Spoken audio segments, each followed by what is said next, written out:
Na začiatku dnešných novín sme vám popriali príjemný sviatočný večer a väčšina určite vie prečo. Najmä tí mladší však majú s dnešným sviatkom problémy. Našťastie prehľad osláv po celom Slovensku dokazuje, že na SNP nezabúdame. Na centrálne oslavy SNP do Banskej Bystrice prišli už tradične predstavitelia štátu aj vojenskí veteráni. Premiér Fico označil SNP za chrbtovú kosť slovenských dejín, no nezabudol ako obyčajne ani skritizovať médiá. Ako náhle sa objaví akýkoľvek prejav, ktorý by smeroval proti slovenskému národnému povstaniu, tak tvrdo zakročíme. Ani tohtoročné oslavy sa nezaobišli bez incidentov. Bývalý vodca slovenskej pospolitosti Marián Kotleba sa ani tento rok osláv nestihol zúčastniť kvôli porušovaniu verejného poriadku. Hrstka cyklistov na čele s Mikulášom Dzurindom odštartovala z Donovál položením vencov pri pamätníku. Odtiaľ už smerovali na miesta pamätných partizánskych bojov v okolí Banskej Bystrice.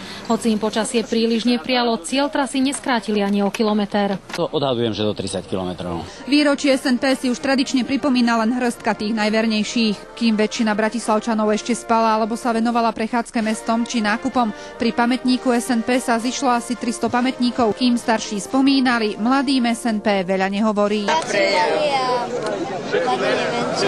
Kto proti komu bojoval?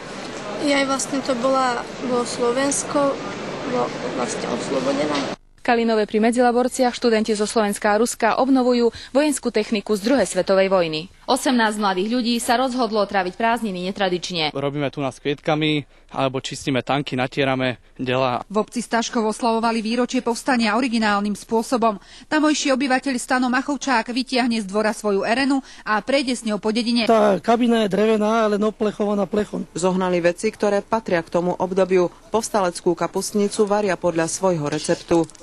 Erena však vyvolá najväčší záujem. Existujú už len 2 exempláre. Krajské štáby a Lucia Maková, televízia Joj.